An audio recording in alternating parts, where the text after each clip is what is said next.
মায়ের পিঠের এই অংশে ব্যথাটা অনেকটা কুঁজো হয়ে গেছে। এবারে সেটা কিসের থেকে হচ্ছে সেটা তো জানাটা খুবই মুশকিল এবং দুষ্কর। আমাদের ট্রিটমেন্ট করতে হবে যাতে মায়ের ব্যথাটা চলে যায়।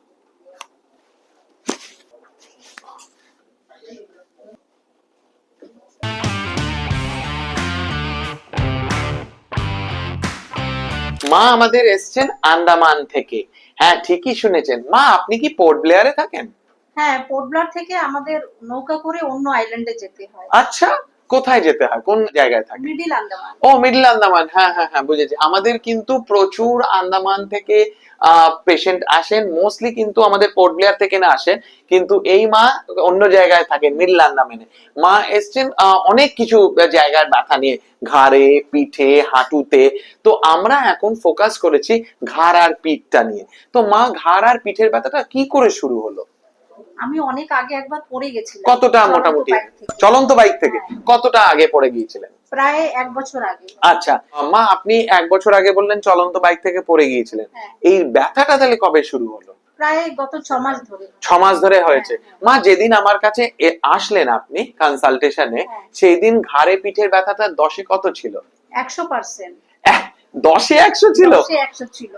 ওরে বাবা, 100 তো তাহলে অনেক বেশি। 10-এ 10, 100, 10-এ 100, মানে এতটাই মা কষ্ট পাচ্ছিলেন, সেই কারণেই মা বলছেন যে 10-এ এত বেশি ব্যথা।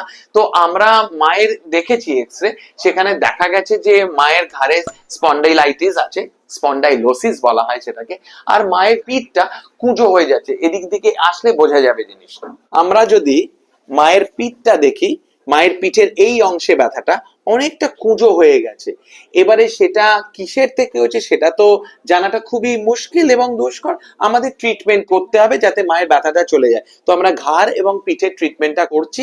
এবারে প্রথম দিন ঘাড়টা হয়ে গেছে, কিন্তু আজকে আমরা পিঠের ট্রিটমেন্টটা করব। দেখুন আজকে মায়ের পিঠের ট্রিটমেন্ট কিভাবে হয়।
কপালটা মাথায়, মানে হাতে।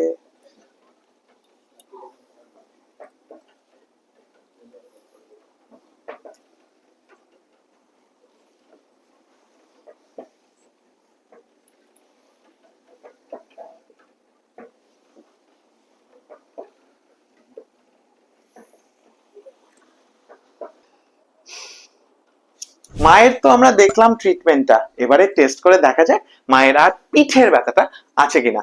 মা তাহলে এখন দুবার সামনে ঝুঁকবেন হাঁটু সোজা করে, আর তারপরে দুবার পিছন দিকে ঝুঁকবেন, একদম হাতটাকে ঝুলিয়ে। করুন।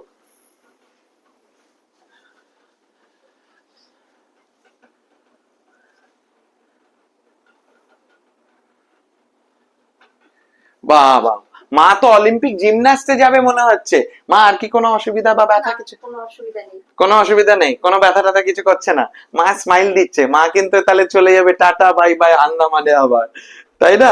আচ্ছা মা, এর মাঝখানে আপনাকে কলকাতায় থেকে একটা ঠান্ডার আবেশে আপনার একটু শরীর খারাপও হয়েছিল। তো যাই হোক, আমাদের এই কটা দিনে আপনার কি রকম মানে আমাদের সঙ্গে যে পরিচয় একটা হলো, জানা হলো, বোঝা হলো, কেমন লাগলো? এখানে না আসলে বুঝতে পারতাম না। অপূর্ব, খুব সুন্দর, খুব ভালো। Thank you very much.